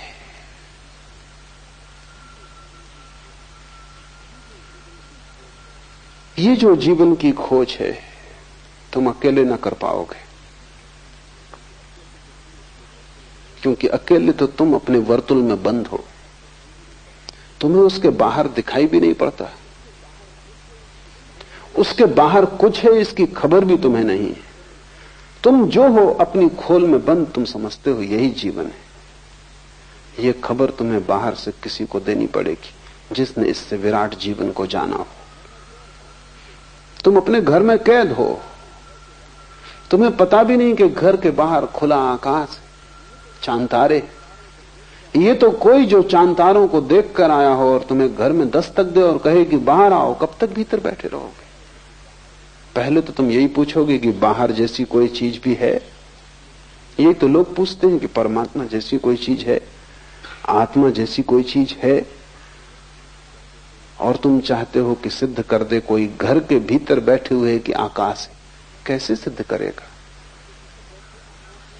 घर के भीतर बैठे आकाश है, ये कैसे सिद्ध किया जा सकता? तुम्हें चलना पड़ेगा साथ। वो जो कह रहा है कि आकाश है, उसके पीछे तुम्हें 2-4 कदम उठाने पड़ेंगे, क्योंकि आकाश दिखाया जा सकता है, सिद्ध नहीं किया जा सकता। सिद्ध करने का कोई उपाय नहीं। और अगर कोई आकाश को सिद्ध करना चाहेगा घर के छप्पर के भीतर, तो तुम उसको हरा सकते हो, क्योंकि तुम कहोगे कहां की बातें कर रहे हो, छप्पर है, यहां तो कुछ दिखाई नहीं पड़ता, दीवालें हैं, क्या प्रमाण है कि बाहर कुछ है? तुम थोड़ा सा आकाश भीतर लाके मुझे दिखा दो, तो आकाश कोई वस्तु तो नहीं कि भीतर लाई जा सके, कि आकाश का काट के एक टुकड़ा हम भीतर ले आए, तुम्हें दिखा दें नमूना, ताकि फिर तुम बाहर जा सको। नहीं, परमात्मा का कोई खंड लाके तुम्हें दिखाया नहीं जा सकता, तुम्हें जाना होगा। इसलिए गुरु उपाय है। गुरु का केवल इतना ही अर्थ है जिससे अनुभव हुआ हो, जिसने जाना हो, जो कारागृह से छूट गया हो। वही तुम्हें खबर दे सकता है कि तुम कारागृह में हो, और वही तुम्हें खबर दे सकता है कि छूटने का उपाय है, और वही तुम्हें रास्ता बता सकता है कि आओ मेरे पीछे। इस कारागृह में भी द्वार हैं जहां से बाहर निकला जा सकता है। इस कारागृह में भी ऐसे द्वार हैं जहां के संतरी सोए हुए हैं। इस कारागृह में ऐसे भी द्वार हैं जहां के संतरी बड़े सजग हैं।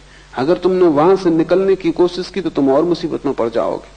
अभी कम से कम कारागृह में तुम मुक्त हो। अगर तुमने वहां से निकलने की कोशिश की जहां संतरी सजग है, जहां मुख्य द्वार है, तो तुम कालकोठरी में डाल दिए जाओगे। तो कारागृह और छोटा हो जाएगा। और ध्यान रहे, नकार से निकलने की कोशिश में तुम कालकोठरी में गिर जाओगे। अगर तुम लड़े बुराई से तो तुम और भी बुराई में फेंक दिए जाओगे। वो मुख्य द्वार है, लेकिन वहां से कोई कभी निकल नहीं सकता। कोई कभी निकला नहीं, क्योंकि मुख्य द्वार पर पहरा देना पड़ता है। मुख्य द्वार पर सब सुरक्षा रखनी पड़ी। लेकिन इस कारागृह में ऐसे द्वार भी हैं जो गुप्त हैं। ऐसे द्वार भी हैं जहां कोई पहरा नहीं, क्योंकि उस तरफ कोई ध्यान ही नहीं देता। कैदी भी ध्यान देता है मुख्य द्वार की तरफ। मैंने सुना है एक कारागृह में फ्रांस में ऐसा हुआ क्रांति के दिनों में कि कारागृह के कैदियों ने बगावत कर दी। कैदी बगावत न करें तो ठीक है। कोई 2000 कैदी थे और कोई 20 संतरी थे, कभी भी छूट सकते थे। 20 संतरी की औकात क्या। बगावत नहीं की थी क्योंकि कैदी कभी इकट्ठे नहीं होते।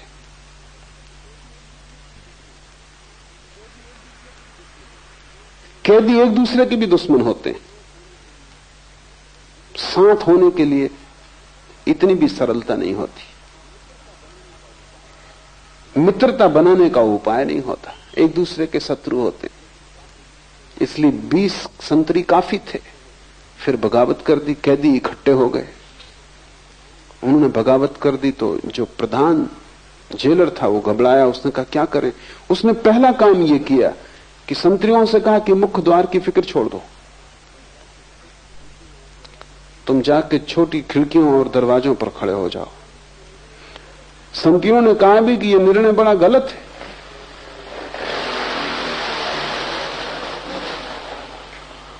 उस जेलर ने कहा तुम फिक्र मत करो, मुख्य द्वार बिल्कुल छोड़ दो।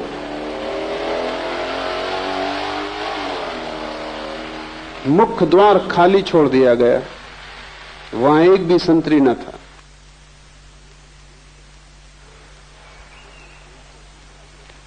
लेकिन कोई कैदी भाग न सका, क्योंकि छोटे द्वारों पर पहरा लगा दिया गया। जिन पे कभी पहरा न था उन पे पहरा लगवा दिया, और जहां सदा पहरा था वहां से पहरा बिल्कुल हटा दिया। अगर चाहते तो सभी कैदी बाहर निकल जाते। पीछे उस जेलर से उसके संतरियों ने पूछा कि हम समझे नहीं, तरकीब काम कर गई। तो उसने कहा कि बगावत का मतलब है कि कोई बाहर का आदमी भीतर पहुंच गया। इन कैदियों में कोई खुला आदमी बाहर से भीतर पहुंच गया है। कोई आदमी जो जानता है, और जो भी जानता है वो छोटे द्वारों से निकलने की चेष्टा करवाएगा। जो नहीं जानता वो हमेशा मुख्य द्वार से निकलने की कोशिश करेगा। तो कल तक हम मुख्य द्वार पर पहरा दे रहे थे क्योंकि अज्ञानी थे भीतर। लगता है कोई गुरु पहुंच गए।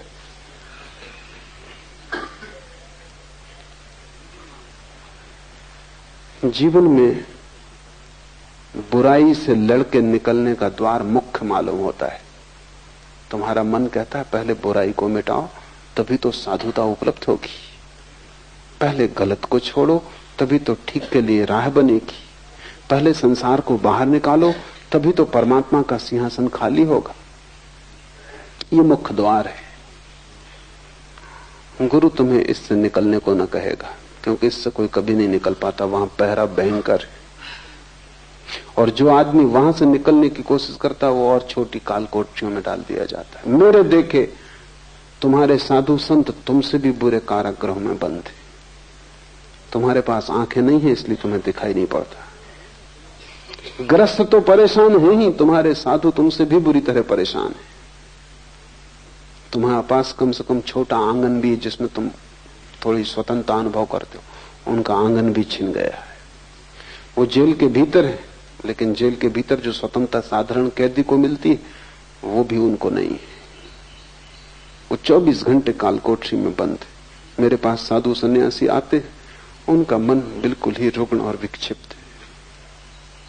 एक जैन मुनि ने मुझे कहा कि 60 साल का हो गया हूं, 40 साल से मुनि हूं, लेकिन निरंतर मन में यह शक बना रहता है कि मैंने कहीं भूल तो नहीं की, कहीं ऐसा तो नहीं है कि साधारण संसारी आनंद भोग रहा है और मैं नाहक कष्ट पा रहा हूं। ये संदेह उठना बुद्धिमान आदमी के लिए स्वाभाविक है। ये आदमी ना समझ नहीं है, ये आदमी समझदार है। ये संदेह उठना स्वाभाविक है, क्योंकि इसको दिखाई पड़ रहा, पाया तो मैंने कुछ भी नहीं। ये 40 साल क्रोध, काम, लोभ इससे ही लड़ने में बीत गए, मिला तो कुछ भी नहीं। और क्रोध मिट गया हो ऐसा भी नहीं, सिर्फ छिप गया है। तो दूसरों से तुम छिपा सकते हो, खुद से कैसे छिपाओगे? खुद तो तुम्हें पता है, दबा के बैठे हो, सज्जन मालूम पड़ते हो, अपराध नहीं करते हो, लेकिन अपराधी भीतर मौजूद है और कभी भी कर सकता है। किसी भी क्षण मौका मिल जाए तो करेगा। एक कारागृह और छोटा हो गया है। थोड़ी बाहर स्वतंत्रता थी घूमने की, वो भी छिन गई है, कालकोठरी है। प्रमुख द्वार से जो निकलने की कोशिश में करेगा वो और भी बंध जाएगा। लेकिन गुप्त द्वार है, पर गुप्त द्वार गुरु बता सकता है। चाबियां हैं जिनसे गुप्त द्वार खुल जाते हैं। जो बाहर जा चुका है वही तुम्हें बाहर ले जा सकता है। शास्त्र तुम्हें साथ दे सकते हैं कि तुम कारागृह में ही पढ़ते रहो, लेकिन तुम्हें बाहर नहीं ले जा सकते, क्योंकि शास्त्रों का अर्थ कौन करेगा? तुम ही करोगे। शास्त्रों को समझेगा कौन? तुम ही समझोगे।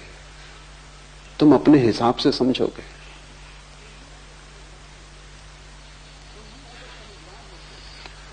तुम ही अगर समझदार होते तो शास्त्र की कोई जरूरत न थी। तुम समझदार नहीं हो, ये पक्का है। और शास्त्र से जब ना समझ अर्थ निकालता है तो और झंझटों में पड़ जाता है। नहीं, तुम्हें जीवित शास्त्र चाहिए। गुरु का अर्थ है जीवित शास्त्र। जीवित व्यक्ति को खोजो जो तुम्हें राह दे सके। शिव कहते हैं गुरु उपाय, उसके अतिरिक्त और कोई उपाय नहीं। और तुमने अगर अपने ही हाथ से चेष्टा की सुलझाने की तो उलझ जाने का ज्यादा डर है, क्योंकि मन बड़ा सूक्ष्म यंत्र है। अक्सर होता है कि हम ही सुलझा लें। अक्सर ऐसा होता है कि तुम्हारी घड़ी बंद हो गई तो दिल होता है खोल के और ठीक कर ले। सभी का दिल होता है, और जितना नासमझ आदमी हो उतना जल्दी दिल होता है। छोटा बच्चा तो बिल्कुल खोल के बैठ ही जाएगा, क्योंकि उसे ये लगते नहीं कि इसमें ऐसी अड़चन क्या है, चलती थी अभी नहीं चलती, जरा देखें खोल के। घड़ी कोई बहुत जटिल यंत्र नहीं है। लेकिन अगर तुमने सुधारने की कोशिश की तो तुम्हारी हालत वैसी हो जाएगी जैसे मैंने सुना है। एक दिन मुल्ला नसरुद्दीन घड़ी साज की दुकान पे गया। उसने अपनी घड़ी, जो कि खंड खंड थी, टुकड़े टुकड़े थी, वो उसकी टेबल पर रखी।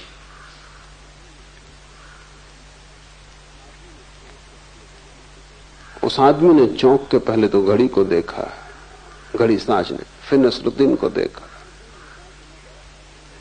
नसरुद्दीन ने कहा कि मैं बड़ा हैरान हूं कि मेरे हाथ से गिर कैसे गई। उस घड़ी साज ने कहा कि हैरान मैं हूं कि तुमने इसे उठाया क्यों। अब इसमें कुछ किया नहीं जा सकता। और ये गिरने से नहीं बिगड़ी। नसरुद्दीन ने कहा थोड़ी मैंने सुधारने की जरूर कोशिश की। उसने कहा इसे ले जाओ, अब इसे सुधारा नहीं जा सकता। घड़ी बिल्कुल साधारण यंत्र, कोई बहुत जटिल नहीं। मन बहुत जटिल यंत्र, तुम्हें मन की जटिलता का पता ही नहीं। मन से जटिल इस जगत में कुछ भी नहीं है। तुम्हारे मस्तिष्क में कोई 7 करोड़ कोष्ठ है और प्रत्येक कोष्ठ, एक एक कोष्ठ 1 करोड़ सूचनाओं को संग्रहित कर सकता है। मनोवैज्ञानिक कहते हैं कि इस जगत पर जितने पुस्तकालय हैं, एक आदमी के मस्तिष्क में सभी कंठस्थ कराए जा सकते हैं।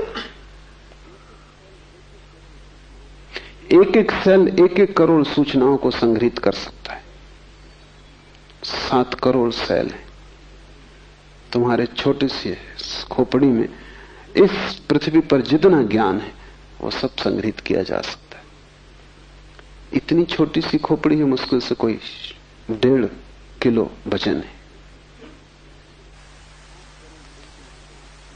और 7 करोड़ तंतु हैं जो आंख से नहीं देखे जा सकते। तंतु बहुत बारीक है, इसीलिए मस्तिष्क का ऑपरेशन अभी तक रुका रहा। अब मस्तिष्क का ऑपरेशन शुरू हुआ है, लेकिन तब भी खतरा है, क्योंकि काटने तुम कुछ जाओ 1000 दूसरे तंतु कट जाते। इतने सब सूक्ष्म है। यंत्र तो डालोगे, औजार तो भीतर ले जाओगे, भीतर बाहर ले जाने में ही औजार लाखों तंतु कट जाते। औजार ले जाने की भी जरूरत नहीं, तुम सिर्फ शीर्षासन ही करते रहो आधा घंटा रोज, तुम्हारी खोपड़ी खराब हो जाएगी। तुम शीर्षासन करने वाले लोगों को बहुत बुद्धिमान कभी ना पाओगे, क्योंकि इतना खून का प्रवाह छोटे तंतुओं को तोड़ देता है, जैसे बाढ़ आ जाए। आदमी का मस्तिष्क विकसित इसलिए हुआ कि वो खड़ा हो गया है और सिर की तरफ खून की धारा कम हो गई। जानवरों का मस्तिष्क विकसित नहीं हुआ क्योंकि वो उनका खोपड़ी और उनका शरीर एक ही तल में, तो उनके पास मोटे स्नायु हैं, पतले स्नायु नहीं। आदमी की सारी प्रतिष्ठा और खूबी यह है कि वो खड़ा हो गया। खड़े होने से गुरुत्वाकर्षण की धारा उसके खून को नीचे की तरफ खींचती और फेफड़े को पंप करना पड़ता है, खून तब सिर तक पहुंचता है। बहुत कम खून पहुंच पाता है, इसलिए सूक्ष्म तंतु विकसित हो गए। अगर बाढ़ आए तो बड़े बड़े झाड़ बह जाएंगे, छोटे पौधों का क्या। तो इतने सूक्ष्म तंतु हैं कि खून की जरा सी गति ज्यादा हो जाए तो नष्ट हो जाते।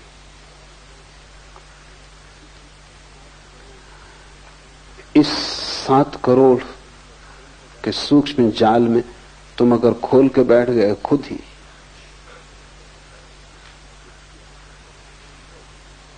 तो इसकी आशा करना असंभव है कि उससे कुछ लाभ होगा। हानि निश्चित है। और बहुत लोग खोल के अपने मस्तिष्क को बैठ जाते, अपने ही मन से ध्यान करने लगते हैं, आसन लगाने लगते हैं, कुछ किताब से इकट्ठा कर लेते हैं, कुछ सुन लेते हैं, हवा से बातें पकड़ लेते हैं, कुछ करने लगते हैं। उससे सिवाय नुकसान के कभी कोई लाभ नहीं होता। एक बौद्ध भिक्षु को मेरे पास लाया गया, वो 3 साल से सो नहीं सका। सब तरह के इलाज किए गए लेकिन नींद नहीं आती। सब ट्रैंकुलाइजरों को उसने हरा दिया, नींद आती ही नहीं, कुछ भी उपाय काम नहीं कर पा रहे हैं। और 3 साल तक जो न सो, उसकी हालत तुम समझ सकते हो। तो बिल्कुल विक्षिप्त अवस्था है। और कुल मैं उससे पूछा कि, क्योंकि वो किसी डॉक्टर ने उससे पूछा ही नहीं, डॉक्टरों ने उसकी चिकित्सा शुरू कर दी, जांच पड़ताल की, शरीर की खून का दबाव, हृदय की स्थिति, सारा सब जांच पड़ताल करके इलाज शुरू किया। वो उसकी बीमारी नहीं। वो सज्जन एक ध्यान कर रहे हैं। वो एक प्राचीन परंपरा है बौद्धों की, विपस्सना। वो विपस्सना ध्यान कर रहे हैं। वो ध्यान उन्होंने शास्त्र से सीधा पढ़ लिया, क्योंकि गुरु तो एक एक शिष्य को ख्याल में रखेगा, या अगर वो कोई सामूहिक पद्धति विकसित करता है तो वो समूह को ध्यान में रखेगा। लेकिन शास्त्र तो आपका ध्यान नहीं रख सकते कि कौन पढ़ेगा। कोई भी पढ़ेगा, शास्त्र हजारों साल तक जीते। तो बहुत पुरानी विपस्सना की पद्धति है, वो उन्होंने पढ़ ली और उस पर प्रयोग शुरू कर दिया। फिर उसमें उन्हें रस आया, क्योंकि पद्धति बड़ी कीमती, बुद्ध ने खुद उपयोग किया है। लेकिन तुम्हें पता नहीं जब रस आ जाए तो कहां रुकना, क्योंकि रस भी ज्यादा हो जाए तो जहर हो जाता है। तो रस उन्हें इतना आया कि वो 24 घंटे उसे भीतर साधने लगे। जब तुम कोई चीज भीतर 24 घंटे साधोगे, नींद खो जाएगी, क्योंकि भीतर अगर इतना प्रयत्न चलाओगे तो नींद के आने की संभावना नहीं है। फिर उन्होंने वर्षों तक ये प्रयोग किया कि जिन तंतुओं से नींद आती वो तंतु टूट गए।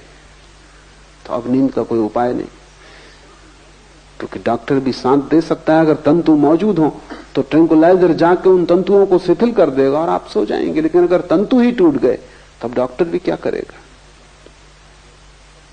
तो मैंने उनको कहा कि तुम साल भर के लिए सब तरह का ध्यान छोड़ दो, तुमसे जितना आलस्य बन सके आलस्य करो, ध्यान की बात ही मत करना, शास्त्र मत पढ़ना, सोना जितना सो सको, लेटना, विश्राम करना, खूब खाओ, खूब पियो, साल भर के लिए परम संसारी हो जाओ। उन्होंने कहा आपसे ऐसी आशा न थी, आप और ऐसे शब्द कह रहे हैं, भ्रष्ट कर रहे हैं आप। तुम अगर भ्रष्ट समझते हो तो फिर तुम समझो, साल भर ये करो फिर मेरे पास आना। ठीक 3 महीने बाद वो ठीक हो गए।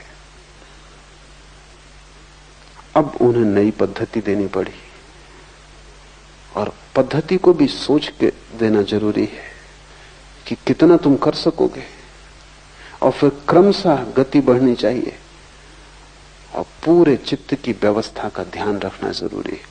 इसलिए शिव कहते हैं गुरु उपाय। तुम खुद अपने उपाय मत बन जाना, अन्यथा तुम बिगाड़ कर लोगे। पहले जीवित पुरुष को खोजना कठिनाई है, क्योंकि किसी जीवित पुरुष को गुरु मानने में बड़ी बेचैनी, अहंकार को चोट लगती। इसलिए शास्त्रों में लोग ज्यादा रस लेते हैं, क्योंकि शास्त्र से कोई अहंकार को चोट नहीं लगती। शास्त्र को उठा के फेंक दो तो भी शास्त्र कुछ नहीं कर सकता, जहां रखो संभाल के वहां रखा रहता है, कुछ नहीं कर सकता। तुम गुरु के साथ ऐसा व्यवहार नहीं कर सकते, तुम्हारे अहंकार को वहां छूटना पड़ेगा, वहां तुम्हें झुकना पड़ेगा। शास्त्र के सामने भी तुम झुकते हो तो वो तुम्हारी मौज है, मालिक तुम ही रहते हो। जब दिल आए बदल दो, और शास्त्र कह दो चलो हटो, तो शास्त्र कुछ न कर पाएगा। लेकिन गुरु जीवित है, वहां झुकना पड़ेगा, और जीवित व्यक्ति की बड़ी चोट लगती। इसलिए लोग पहले किताब देखते हैं, जब थक जाते हैं किताबों से तब गुरु को खोजते हैं। और अक्सर ऐसा हो जाता है किताबें उन्हें इतना बिगाड़ देती हैं कि उनकी आंखें ऐसी विकृत हो जाती हैं शब्दों से कि फिर वो गुरु को पहचान ही नहीं पाते। तुम अगर गुरु के पास भी जाते हो तो तुम किताब की पहचान लेके जाते हो। तुमने किताब में पढ़ लिया कि गुरु कैसा होना चाहिए, कोई किताब नहीं बता सकती कि गुरु कैसा होना चाहिए। कोई भी किताब किसी गुरु के संबंध में बता सकती है। अगर कबीर के संबंध में किसी ने किताब लिखी तो वो कबीर के संबंध में बताती है कि कबीर ऐसे गुरु थे, दोबारा कबीर थोड़ी होंगे। जो लक्षण है वो कबीर के हैं, गुरु के नहीं। अगर तुम कबीर पंथी हो और कबीर की किताब से भर गए हो तो तुम वो कबीर के गुण किसी गुरु में खोजोगे, वो गुरु तुम्हें अब कभी नहीं मिलने वाला, क्योंकि कबीर दोबारा पैदा नहीं होंगे। दिगंबर जैन है, वो जब तक गुरु न मानेगा किसी को, जब तक वो नग्न न खड़ा हो। वो महावीर की मौज थी कि वो नग्न खड़े हुए, वो मेरी मौज नहीं है।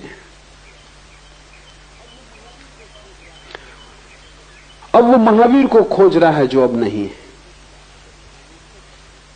और बड़े मजे की बात है, जब महावीर थे तब हो सकता है यही आदमी दिक्कत में था, क्योंकि वो नंगे खड़े थे। जब जो उस समय जो किताबें प्रचलित थी उनमें ये लक्षण नहीं था। खुद महावीर के पहले के जो तीर्थंकर हैं वो भी वस्त्रधारी थे, जैन तीर्थंकर भी वस्त्रधारी थे। तो खुद जैन भी महावीर को स्वीकार करने को राजी नहीं था, क्योंकि नंगा खड़ा होना ये बात भी होती है। तब जो शास्त्र था वो कहता था कि गुरु नग्न तो हो गई नहीं, क्योंकि ये तो अशोभन है। तो महावीर को इंकार किया। जब महावीर मर गए और शास्त्र बन गए तब वो महावीर को ढो रहा है। अब अगर पार्श्वनाथ मिल जाए कपड़े पहने हुए, ये आदमी कैसे चल सकता है गुरु की तरह।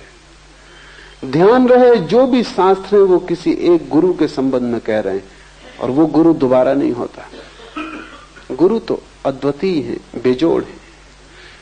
इसलिए तुम्हारी आंखें अगर शास्त्रों से भरी हैं तो तुम जीवित गुरु को कभी ना पहचान पाओगे, क्योंकि शास्त्र उसकी खबर दे रहे हैं जो हो चुका और कभी ना होगा। जो लोग महावीर को मानते हैं वो बुद्ध के पास जाएंगे, इंकार कर देंगे, वो कहेंगे होंगे महात्मा होंगे, लेकिन भगवान नहीं, क्योंकि वस्त्र पहने हुए। एक जैन सज्जन है, उन्होंने एक किताब लिखी। भले आदमी है, लेकिन भले होने से कुछ समझ तो होती नहीं। बुरे ना समझ होते, भले भी ना समझ होते। यहां ना समझी इतनी गहरी है कि भलेपन से कुछ फर्क नहीं पड़ता। भले आदमी है, इसलिए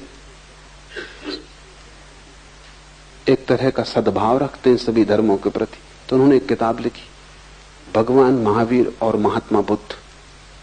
लेखक है, पूना में लोग उन्हें जानते हैं। वही मुझे पहली दफा पूना लेके आए थे। गांधी के पुराने भक्त थे, तो गांधी ने उनको भाव चढ़ा दिया कि सभी एक है, तो किताब लिख दी, लेकिन भीतर तो जैन बुद्धि है।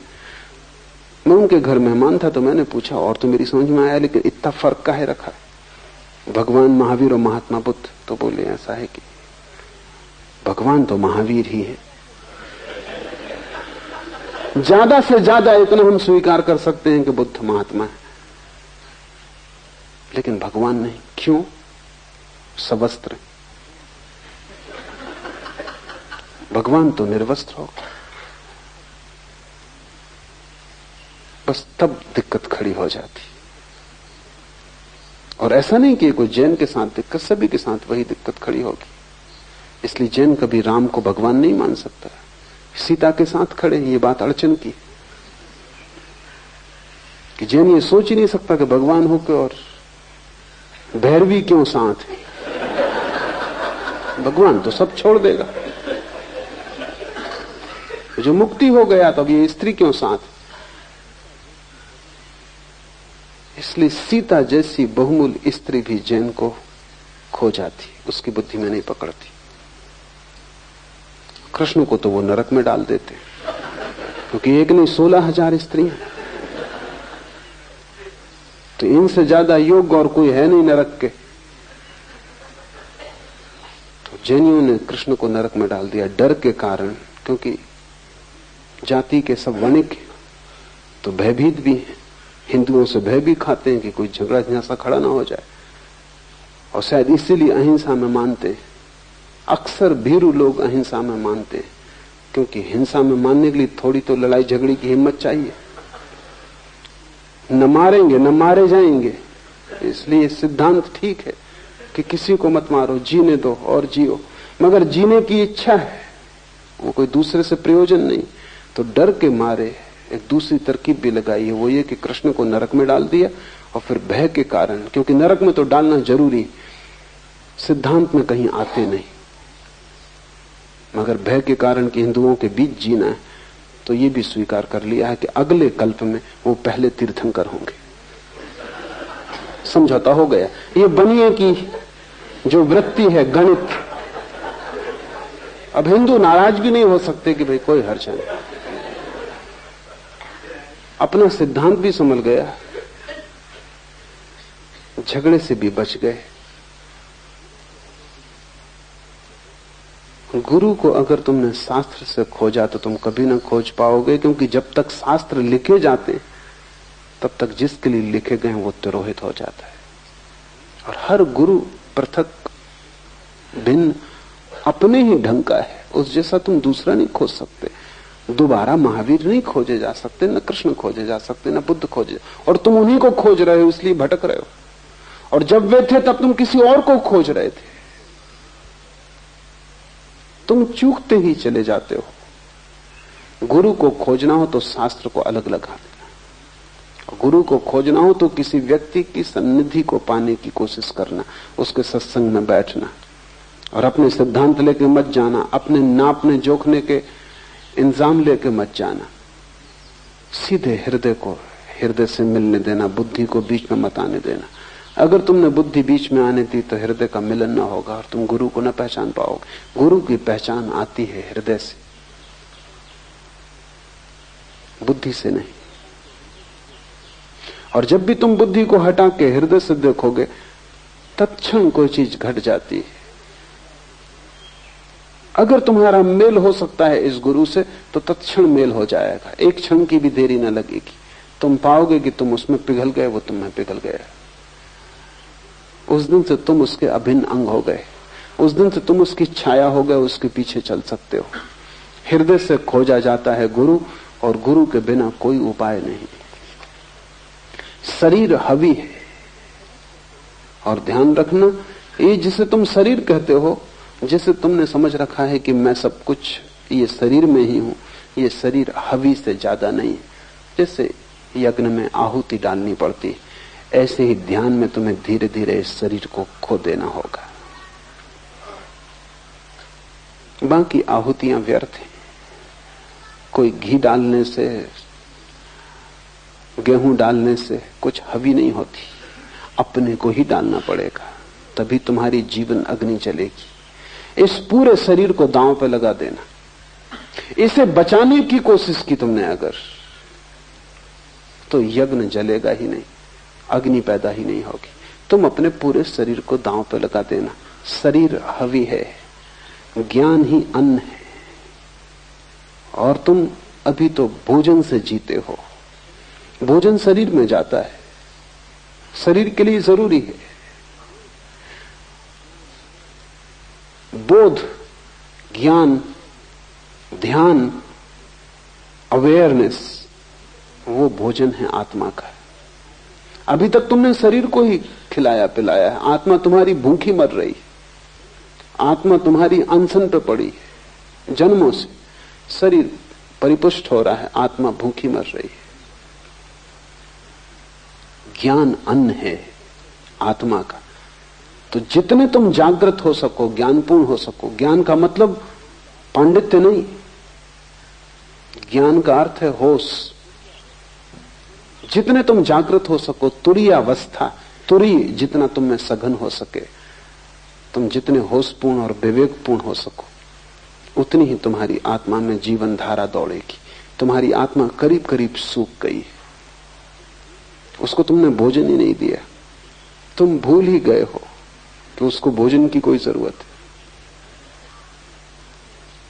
शरीर तुम्हारा भोजन कर रहा है, आत्मा उपवासी। इसलिए अनेक धर्मों ने उपवास का उपयोग किया। शरीर को उपवास करवाओ थोड़े दिन और आत्मा को भोजन दो, विपरीत करो प्रक्रिया को। लेकिन जरूरी नहीं है कि तुम शरीर को भूखा मारो, शरीर को उसकी जरूरत दो, लेकिन तुम्हारे जीवन की सारी चेष्टा शरीर को ही भरने में पूरी ना हो जाए। तुम्हारे जीवन की चेष्टा का बड़ा अंश ज्ञान को जन्माने में लगे, क्योंकि वही तुम्हारी आत्मा का भोजन है। ज्ञान ही अन्न है। विद्या के संहार से स्वप्न पैदा होते, और अगर ये ज्ञान तुम्हारे भीतर न गया और तुम्हारे भीतर की ज्योति को ईंधन न मिला, तो फिर तुम्हारे जीवन में स्वप्न पैदा होते, तब तुम्हारे जीवन में वासनाएं पैदा होती, तब तुम्हारा जीवन अंधेरे में भटकता है, तब तुम कल्पना में जीते हो, तब तुम तृष्णा में जीते हो, तब बस तुम सोचते ही रहते हो। मैं मुल्ला नसरुद्दीन से पूछा कि इस वर्ष कहां जाने के इरादे, क्योंकि अक्सर वो यात्रा पे जाते, तो उन्होंने कहा कि मैं 3 वर्ष में एक ही बार यात्रा पे जाता हूं। मैंने पूछा तो बाकी 2 वर्ष क्या करते? तो उन्होंने कहा 1 वर्ष तो पिछली यात्रा जो की उसको सोचने में, उसका रस लेने में बिताते, और 1 वर्ष अगली यात्रा की योजना बनाने में बिताते। फिर भी मुल्ला नसरुद्दीन कम से कम 3 साल में 1 बार यात्रा पे जाते, तुम 1 बार भी नहीं गए। तुम्हारा आधा जीवन अतीत के सोचने में जाता है और आधा भविष्य के सोचने में। यात्रा तो कभी शुरू ही नहीं होती।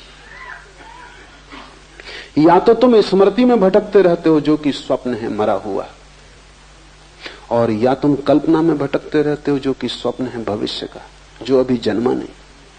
तुम दोनों में कटे हो और मध्य में है वर्तमान, वहां है जीवन, उससे तुम वंचित रह जाते हो। ज्ञान तुम्हें जगाएगा अभी और यहीं, इस क्षण के प्रति। ज्ञान तुम्हें वर्तमान में लाएगा, अतीत खो जाएगा, खो ही गया है, तुम व्यर्थ ही उस राख को ढो रहे हो। भविष्य अभी आया नहीं, तुम उसे ला भी नहीं सकते, जब आएगा तब आएगा।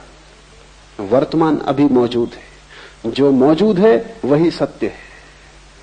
स्वप्न का अर्थ है जो मौजूद नहीं है उसमें भटकना। ये सूत्र ध्यान रखना, विद्या के संहार से स्वप्न पैदा होते हैं। जब तुम्हारे भीतर ज्ञान नहीं होता, आत्मा जागृत नहीं होती, तो तुम सपनों में खोते हो। अतीत भविष्य सब कुछ हो जाते हैं, वर्तमान ना कुछ, और वर्तमान ही सब कुछ है। जैसे जैसे तुम जागोगे वैसे वैसे अतीत कम, भविष्य कम, वर्तमान ज्यादा होगा। जिस दिन तुम पूरे जागोगे उस दिन सिर्फ वर्तमान रह जाता है। उस दिन न कोई भविष्य न कोई अतीत है। और जब अतीत नहीं भविष्य नहीं, तो चित्त के सारे रोग, सारी पुनरुक्तियां, सारे वर्तुल नष्ट हो जाते। तब तुम यहां हो, शुद्ध, निर्मल, निर्दोष, ताजे, जैसे सुबह की ओस। तब तुम यहां हो जैसे कमल का फूल। इस क्षण में अगर तुम पूरे के पूरे मौजूद हो जाओ तो तुम परमात्मा हो। इस क्षण में तुम बिल्कुल मौजूद नहीं हो, इसलिए तुम शरीर हो, मन हो, लेकिन आत्मा नहीं। ध्यान सिर्फ इसी बात की चेष्टा है कि तुम्हें खींच के अतीत से यहां ले आए, भविष्य से खींच के यहां ले आए। तुम न तो आगे जाओ न पीछे जाओ, तुम वे यहीं खड़े हो जाओ। यहीं अभी इसी क्षण में परिपूर्ण रूप से शांत सजग होकर खड़े हो जाना ध्यान है। उससे ही विद्या का जन्म है, उससे ही तुम्हें जीवन का चरम उत्कर्ष और जीवन की चरम समाधि और आनंद उपलब्ध होगा। उसे जिसने खोया सब खोया, उसे जो पा लेता है वो सब पा लेता है। आज इतना ही।